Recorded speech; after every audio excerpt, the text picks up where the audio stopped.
parle souvent de la magie du cinéma. Qu'est-ce que c'est la magie? C'est faire un effet à distance, par exemple avec une baguette magique ou avec une formule magique. Ce sont deux philosophes, Auguste Comte et le philosophe Alain, qui vont nous éclairer particulièrement sur la nature de la magie. Alors, Auguste Comte aurait eu du mal à aller au cinéma au 19e siècle. Alain, lui, aurait pu, mais n'aimait pas ça. Et c'est la distinction entre ouvrier et bourgeois qui va nous expliquer vraiment ce qu'est la magie.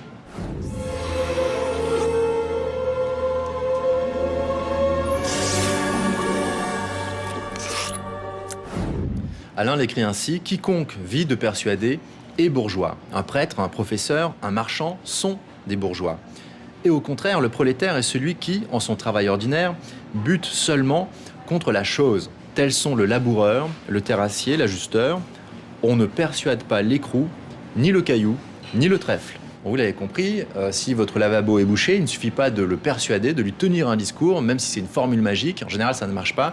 Il faut mettre les mains à la pâte, mettre les mains dans la chose, se salir les mains pour travailler directement sur les choses.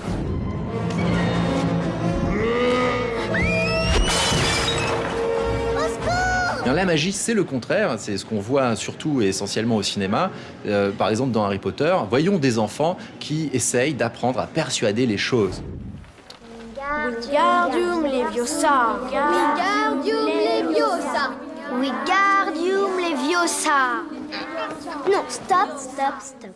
Pourquoi convaincre les choses n'est pas facile? C'est qu'il faut leur parler en latin. Les formules magiques sont en latin. Donc voilà, Harry Potter, c'est une sorte de réhabilitation du livre et des études qu'on appelle les humanités. Apprendre le latin et le grec, ça va vous donner de la puissance sur les choses, nous dit Harry Potter. Je ne sais même pas le prononcer. C'est Leviosa. Et pas Leviosa. Fais-le, toi, puisque t'es si intelligente. Vas-y. Wingardium Leviosa. Et dans la réalité sociale, ça fonctionne. Les gens qui étudient le latin et le grec, en général, s'élèvent dans la société plus facilement. Pourquoi? Parce qu'ils vivent de persuader, ils maîtrisent mieux les signes. Et voilà la différence entre quelqu'un qui travaille avec les choses, métier ouvrier, métier prolétaire, il ne peut pas convaincre les choses de lui obéir, mais il peut convaincre des humains. Il peut persuader des humains s'il maîtrise les signes, s'il maîtrise le langage. Donc ce que Harry Potter nous dit de manière métaphorique, apprenez le latin et vous saurez faire de la magie sur les hommes, puisque les hommes sont sensibles à la persuasion. Quelque chose! Quoi? N'importe quoi! Dépêche-toi! Tourne et abaisse! Wingardium Leviosa!